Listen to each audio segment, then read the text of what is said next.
Today's debate topic is, which engine would you prefer if you were kind of building your dream build? Would you prefer a naturally aspirated engine, or would you prefer a forced induction engine? And this could even extend to beyond builds, but to the cars you currently drive, to the cars you want to drive, to the cars you lust after, all of that sort of stuff. In the naturally aspirated camp, you'll have myself. In the incorrect camp, aka forced induction, you will have Greg. And since I seem to lead off on a lot of these things, and I have a nasty habit of like knowing what he's going to say and then arguing it during my opening statements, I am graciously going to give Greg the floor and let him start and tell me why forced induction is better than naturally aspirated engines. Because you're about to put a blower on your Mustang. I can rebut that. And my argument is complete. in serious terms. Look, here's the thing. We're both enthusiasts. We both like either of these things. Shh, don't tell Greg hates anybody. LSs. No, I don't. LSs are great. For me, I don't know. I guess it's, and you know, when we talked about having this debate, I sort of like looked back at my car history and I was like, oh, maybe I do like forced induction a lot. I've bought a lot of turbo cars, or at least cars that have some sort of forced induction. For me, I like that you can get more power out of an engine by shoving a whole bunch of air through it. That's cool. It also, turbos look cool. Superchargers look cool. Make a great noise. Make a great noise. Big fan of both of those things. So, per our earlier chat, and this later, rewind or go find another video that we did. We talked about the Challenger GT that they just came out with, that new EV concept that has like noise, and cool that has no noise. And then we talked about the Kia EV6 GT, but turbos and superchargers make lots of noise. And as an enthusiast, I love that. It makes naturally aspirated cars more powerful. With that said, naturally aspirated cars are just overall less powerful than forced induction cars. Are there naturally aspirated cars that are more powerful than forced induction cars? Sure. Of course. You can build V12s that are way more horsepower than a four-cylinder Subaru engine. Yeah, I get it. Whatever. Fact of the matter is, you can buy 1,000 horsepower and a crate motor from Chevy. If you put twin turbos on a V12 Lambo, it's gonna be faster than the natural aspirated version.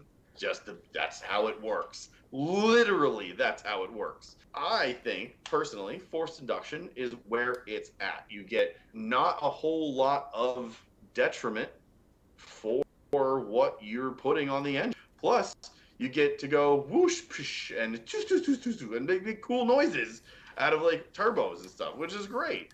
Also, you do get a little bit better efficiency in certain applications. And my last point on this whole matter, efficiency leads to better overall performance, especially if you're looking at racing. Explain the Chevy's 7-liter V8 pushrod dominance at Le Mans. No, but I'll just close on the fact that all Aston Martin V12 V12 are forced induction. What's that? Formula One's forced induction, sorry. By rule. Sure, but they're faster than the old ones. No, again, by rule, but I gotta find this video. Slight F1 tangent. Someone took last year's was it Abu Dhabi, the kerfuffle that basically gift wrapped Max Verstappen a World Drivers' Championship. They took the last like part of that and literally dubbed in V10 noises for every car. Oh, I did see that. Now, I haven't watched it yet. I haven't saved. I'm gonna watch it later, but I heard it was awesome. Now, all you need to know, like slightly heartbreaking. all you need to know, Chad, is look at how excited he got about the prospect of the old naturally aspirated engines versus the engines they currently use now. Yes, by science, they're faster, but they sound I don't better. I don't disagree. And they make us. I think that naturally aspirated engines do sound better. Doesn't necessarily mean that turbo cars or supercharged cars sound bad at all, because they sound fantastic. I'm just making the point that they perform better because they do. They don't, because they have hybrids. You got to remember, they're pushing 1,000. Sure. They're pushing 1,000 horsepower. You could easily do that with the V10s. In the V10 era, you would just have to tune it differently, and you would get similar horsepower, simpler engine, basically just intake. None of this making a really long shaft on your turbocharger. None of this having to deal with intercoolers, managing heat. Any of that stuff. You have something that revs to almost 20,000 RPM. and sounds glorious, still makes the same power they're getting out of it. I understand 3 liters versus almost half that. Totally understand that. Right. Yeah, what was it, 1.6 now? Something insane. Here's where I'll start it. Your first point, I'm boosting the Mustang. Very much so, yes. The reason is that my target was over 650 horsepower. If it is capable to make a Coyote that does that kind of power, NA, which is my first choice, would cost a lot more. Most likely a $24,000 crate engine. Point Right. is, but just because it's okay, I'm boosting because I can afford it. If I had unlimited funds, I would absolutely have that motor in my car, 7,500 RPM redline, and let's go. Point number 2. Well, wait, hang on. To your counterpoint to your first point is, so it's a cost barrier issue in that sense. What you're saying is forced induction is better performance on a cheaper platform. In a sense, yes, I am. I will concede that to you.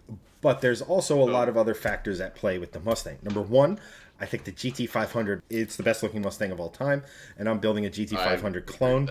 Therefore, I needed a certain power level short of spending $30,000 to have a crate engine put in. Forced induction was the way to go. It is the more cost-effective way. But if you live your life in the most cost-effective way, you are boring. Second point, naturally aspirated engines are simpler and sound can rev higher. Case in point, my Mustang revs to 7,500 RPM, and there's some other boosted engines out there that rev significantly lower than that, even though they're smaller in displacement with similar, bore, stroke, etc.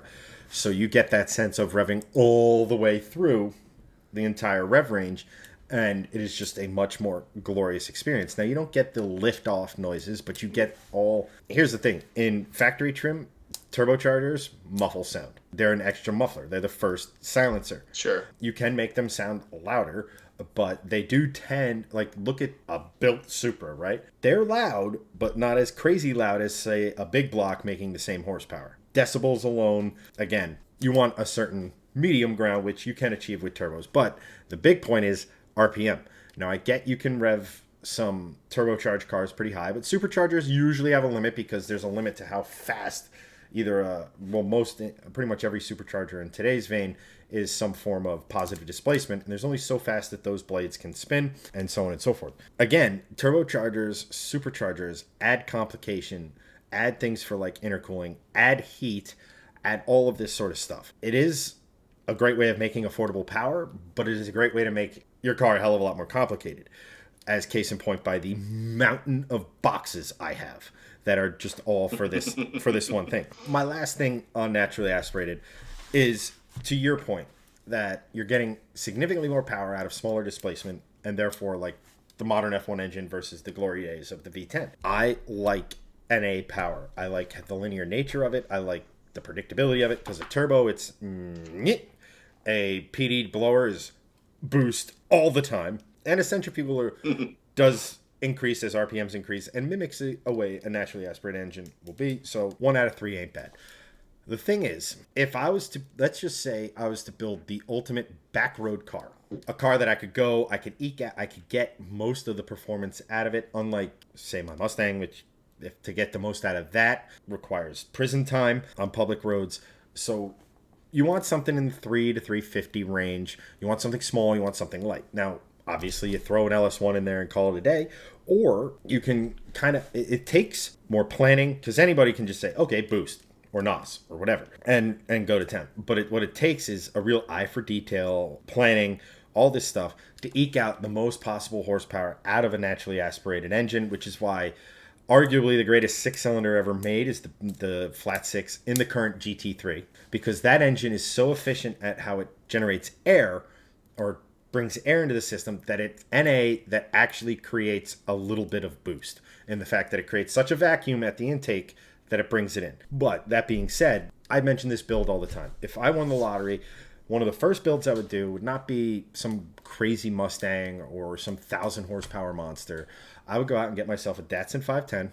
I'd put it on S chassis suspension. You can do the subframes from a S13 into that. And then what I would put in this motor is a K24 that revs to 9,000 RPMs and makes 360 horsepower. I can use all of that power. I can have a blast, and I don't care what. The biggest mindfuck you've ever had driving a car was in the GT350, which was NA, flat plane crank, 8,200 RPM redline. Blew your mind. I Yeah, win. I mean, you're not wrong. Here's the deal. That statement is because of what the Mustang is, not because it was NA. It's because when you get in a Mustang, you expect certain things. You expect it to be brawny. You expect it to be almost like, primeval, a little bit, Neanderthal, slightly knuckle dragging, but not to the sense of like old school, muscle, like, oh, it's just just a motor and a car. Modern Mustangs are very good cars. The GT350 is, in my opinion, the best version of the modern Mustang. I think it balances power and performance the best of any of them. I got in that thing and I drove it, and it blew my, because it reshuffled what I thought a Mustang could do. On the other end of that spectrum, I got the privilege to drive a Mercedes GT-R on track at Monticello, which has a 4-liter bi-turbo or twin turbo. That car probably blew my mind even more than the Mustang as far as performance is concerned. It's a different car, obviously. It would be, if I really needed to compare them, I would need to drive a twin turbo Mustang, GT350, or a blown Mustang GT350. However, I knew that car was going to perform well because it's a Mercedes GT-R with a track package, essentially. I knew that was going to be nuts. I didn't expect the GT350 to be as nuts as it was. NA, sure, NA is great. The AMG GT R, not the R Pro or the crazy black series that they just brought out, but when the first real performance variant was the R, outside of the S. When that came out, I got to drive it, and it was ridiculous, and that felt miles faster than the GT350. I would say a lot of it had to do with setup of the car, but I would also have to say that the forced induction of it probably made it a lot faster, because it made it a lot more powerful and usable down low. Whereas where I was used to driving cars like this, I didn't have to get into the 7,500 to 8,500 rev range, which Wait, that's a problem? sounds like it. No, it's not a problem. It sounds way too high for what a Mustang is, and it is. I mean, outside of the GT350, it's just a very different sort of thing. Personally, if I was going to buy one of those two cars, I would buy the AMG because I feel like it's just a better performance car. However, for collector's value, I'd buy the GT350, and for sound value, I'd buy the GT350 because it's a better sounding car for sure. But performance-wise, I feel like it's a better performing engine than the Voodoo engine for sure. 2 points to that. One, I think the Voodoo was an amazing piece of engineering. I'm glad to call that an American engine. Also, one of the most useless engineering exercises to ever be undertaken by Ford, because nothing. Oh yeah, because nothing else ever came of it. It didn't go into anything else, and the regular Coyote could rev almost as high. Yeah, and it can make just as good a power. That's why the race version of the 350s, that's why the crate motor you can get is a 5.2 liter. It makes more power than the Voodoo, or right around the same power, and it's cross plane. It just doesn't. Like, you make a great engine. What makes a great engine? Everybody screams about the LS because it goes everywhere. The Voodoo, right? You need a wrecked GT350 to get your hands on it. But anyway, I digress. Question, Greg. When the AMG GT was made into a race car, what engine did they use? Oh, good question. I actually don't know. Probably some NA thing you're about to say, I'm sure. The 6.2 that was in the SLS. Oh, that's interesting. So they give the race engine a worse engine than the car, and then the road car. That's weird. Believe it or not, in racing, the bigger displacement engines are more efficient because they can because basically they get tuned down to the competition. So they act sure. like if you guys balance of power thing. If you guys ever want to mindfuck, go look at how restricted the GT1 C6Rs were. Not the GT2 cars, the GT1 ones, the ones that just basically killed the class because everybody's like, we can't do anything with this. Let's just go home and be boring. That engine had a 7-liter V8 capable of making 900 horsepower, naturally aspirated. And every time you hear someone say a big power number and then say naturally aspirated, you're way more impressed than if it was turbocharged. Everyone's like that. All 15 of the people watching are like that. You're like that. Kate's like that. Everett's like that. Your kids are like that. Everyone. When you hear big power NA, it's just more impressive. It is. End of story. But the kicker was, so it wouldn't just go out there and curb stomp everything else on the planet or be too fast to be safe. It has to breathe through tiny little air, like almost like 1.5 to 2-inch sized air restrictors. So it's just, you have this big intake tube and then it condenses down to something this small and then it comes back into a massive air filter. It's one of the craziest things in motorsport. That's motorsports in general. But yeah, balance of power sucks the life out of great engines, that's for sure. Right. But I mean, look, you're not wrong. NA is great. I'm not going to say that NA is bad. It's just not as good. It's because better. if you throw forced induction on an NA motor, it just gets better. It's because you can make more power. Because when you hear something like 900 horsepower from an NA engine, what's the first thing that people are going to say? Oh, well, if you put turbos on it, you can double the power. Like, of course it's going to be ridiculous with turbos or a supercharger. Right. Well, so, that's what I'm saying. Why don't you just be like, oh man, this 1,000 horsepower NA car could have been a 2,000 horsepower forced induction car. Oh man, we only have turbos lying around in a manifold. Jeez. Right. I get that turbos make more power, but it's not always about more. It's about the way it's delivered. It's about the way it's about. Okay, It's always about more. Best driver's car for the last 30 years. Best driver's car for the last 30 years? What has the most power? So you're going to sit here and tell me I give you the road of your choice, the back road of your choice. Let's just say you've been there, the tail of the dragon, and you're taking a Hellcat Demon over a Miata. Definitely, because I can drift that whole son of a bitch. Yeah, till your death. But that's what I'm trying to say. I mean, that's not inaccurate. I would die if I tried to do that. Yes. The point of it is, I am not Chelsea DeVos. Is that you have the way NA delivers power. And again, it's not about ultimate power. It's about the delivery. It's about the experience. It's about the, and Doug said a turbocharged Miata. You're not 100% wrong. And that's a great point. You don't have to But have what is your power in a turbo. Let me ask you a question. What is your favorite swapped Miata of all time? My favorite swapped Miata of all time? Mm-hmm. Oh man, I don't know. I think it has something to do with a Jag engine in a V configuration. Oh yeah, the Rocket Bunny, or not Rocket Bunny, Rocket something, the 6-cylinder swap. Right, and what does that not have? Forced induction. But here's the thing, like that's my favorite Miata swap of all time. What's the best Miata swap of all time? Probably a turbocharged BRZ engine. Honestly, it's low center of gravity, extremely low center of gravity. No torque, but you put a turbo on it, you put 240 at the crank, and you're done. And that car would be utterly fantastic. You don't even need to swap it into a Miata. You could just do it to a BRZ or whatever. You just throw a turbo on it, don't make a shit ton of power. And that on the Dragon would be vastly superior than to any NA at that price point. Okay, so making the same power, I could have an S2000. I mean, F22C. Yeah, but like the F22C is a vastly superior engine to whatever Subaru engine you want to boost. I don't know. The BRZ and a modern BRZ and Miata are better cars than the S2000. Right, but there's a reason why they are better handling and they're better balanced. Yeah, okay, but I give me 250 NA horsepower and an 8800 RPM redline.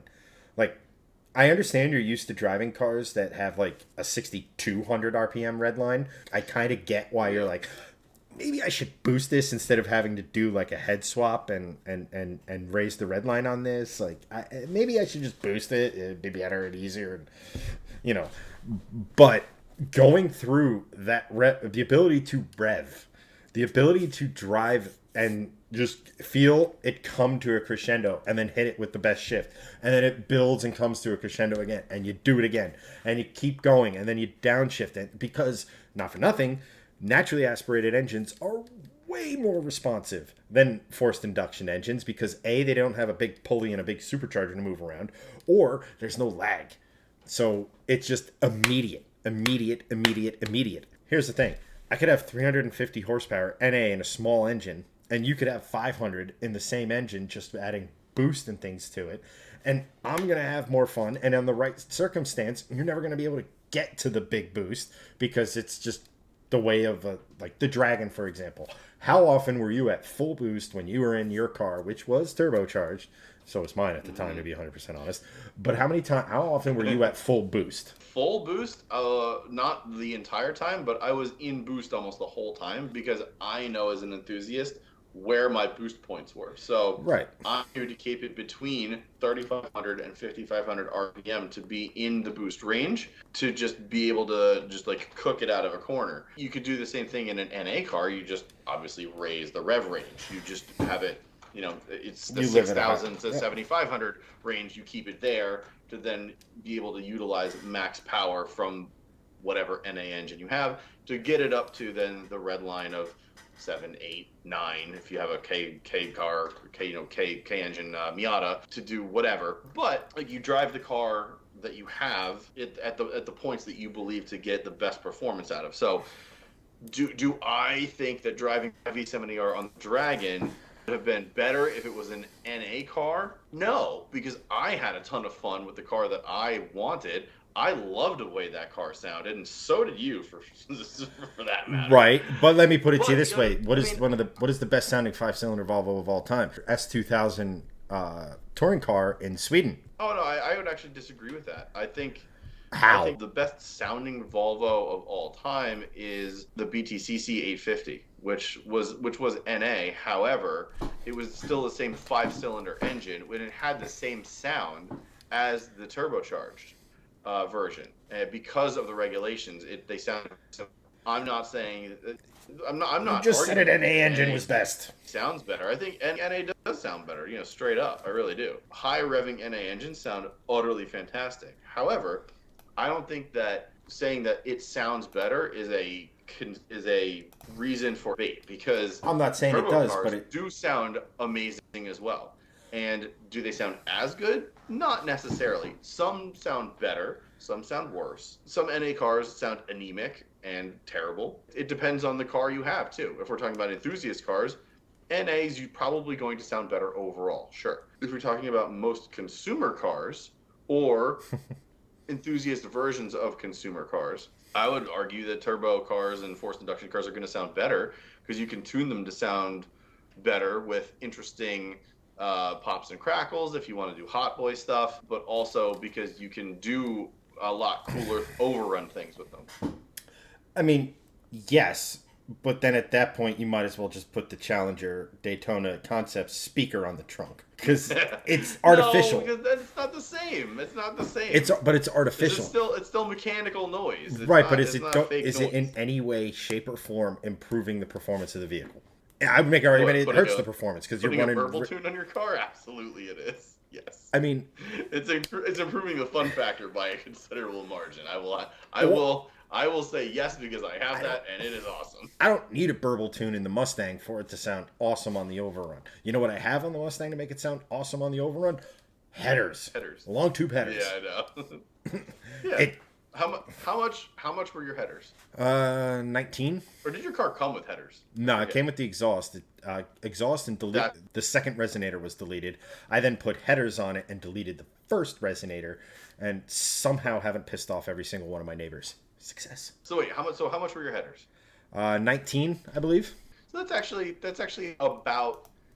It depends on what tune you get, because you can range tunes from $400 to $3,000 depending on what car you have. I mean, I would say that it's even a little bit cheaper to do a tune on a forced induction car to make it sound, fun and crackly and poppy and whatever, than to put headers on a Mustang. And it's also way easier because you literally just plug in a laptop and you're done. Right, but again, it goes back to either why is it go to a shop. For me, it always goes back to why is it happening. In the Mustang, it's happening because it has to happen. That's just the nature of it. You could actually tune a ghost cam into the Coyote, which makes it sound like an LS. The all it's doing is running rich, or super rich, regular, super rich, regular, super rich, regular, which is not good. Same thing with like the flame tunes, right? Where it just dumps a shit ton of fuel in the exhaust stroke, or like not in the exhaust, but like enough fuel to where fuel is getting into the exhaust, right? Sure. To mimic the flames that high performance vehicles just do anyway, or race cars really for flames. Right. And some high performance Lamborghinis and stuff like that. It's practical. You installed headers, you put the tune on that was required because of the headers, and then it made great noises, fully like practical. The engine there's no tune trickery going on in it. That's the thing. Like, if you could plug in a laptop, you can make it sound and do all these sorts of different things, but it's not practical. It's like almost like putting in fake wastegate noises or something, or like artificially inflating the wastegate. They're artificial in the sense that they're not there for any sort of performance reason, and that's where like putting a blow-off valve on it. Putting an extra loud blow-off valve. You need a blow-off valve on a boosted vehicle like the Mustang, because it's a centrifugal supercharger, will have a version of a blow-off valve on it because you don't want to overboost the engine. Sure. Like a blow-off valve is necessary, but when you go to the Hot Boy HKS one, that's just like your car's like like that. It's bordering on the other side of it. Now, you put a downpipe, you put a big exhaust on it with a high flow cat and all this other sort of stuff, and you let that turbo sing. It's going to do that no matter what. Just the way back pressure is created in a turbocharging system. To me, when you put things in there that are just literally like tune trickery, not because the car is any more performance, I don't like. It's the same. It's that sense of my car sounds like this, looks like this, goes like this because of mechanical, physical items, and it cannot operate any other way correctly. Like, that's the way it should. So, like, if I put all this stuff on my Mustang and it was still relatively quiet, I probably would just leave this stuff because, again, it's the best for performance. It's the same thing with the C30, right? I have a big exhaust, big downpipe, tune, all the bolt-ons you could possibly get for that car with the exception of a couple little tiny items.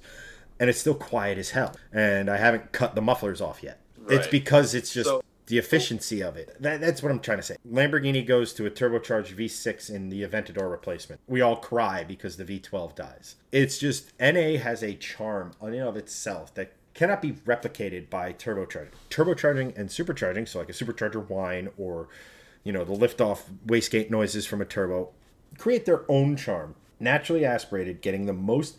That was the original plan for the Mustang. The original plan for the Mustang was to squeeze as much horsepower, NA, out of it as I could. And then our mechanics said, that's a good way to go broke. Put a supercharger on it. And that's the thing. It's like, I did it out of necessity, not because it was my first idea, my first thought process of it, of like, let's get GT 500 horsepower out of an NA motor. That was my first thought, or as close to it as I could. I think those Illuminator crate motors can make 700 horsepower on corn. We have a couple of comments here, like Doug mentions rotaries, which no, unless it has 3 or more, no. NA on throttle, F forced induction sounds off. I get that. That's a good point. I get that, but like, there's no replicating the charm of NA. There's no replicate, because like turbos, your power curve is, supercharger is just like, supercharger comes close to like paralleling your power curve. And then again, it boils down to it. But like NA, there's just something about it to get all that power out of that without needing something spinning outside of the engine itself. Let's do this. We're not going to agree here, even though we both agree that both is cool. Shh, again, don't tell anybody. For the purpose of this video, we're going to sum this up with a 1-sentence closing statement. What is your it has to be a sentence. You can't go on more than one sentence. So I already have mine. Okay, then go. And it's awesome. My 1-sentence closing argument for this is turbos look like snails. And yet, if snails were on your deck, you would kick every single one of them off. No, I'd save those snails. Yeah. Those poor guys, if they're on my deck, they're probably going to die. I'm gonna put them in some water and take them to a local pond. My kids would kill me if I kicked the snail off my deck. So what's your 1-sentence rebuttal to turbos look like snails? They're adorable. They're wonderful. They're lovable. Purity. Purity. Just a word. A sentence. Just a word. Oh, man. And this concludes the first Timothy Claims podcast. No, the sentence is, we are all sad when a big NA motor gets killed off for something turbocharged. That really says everything. I'll concede that. That's everything you really kind of need to know about it.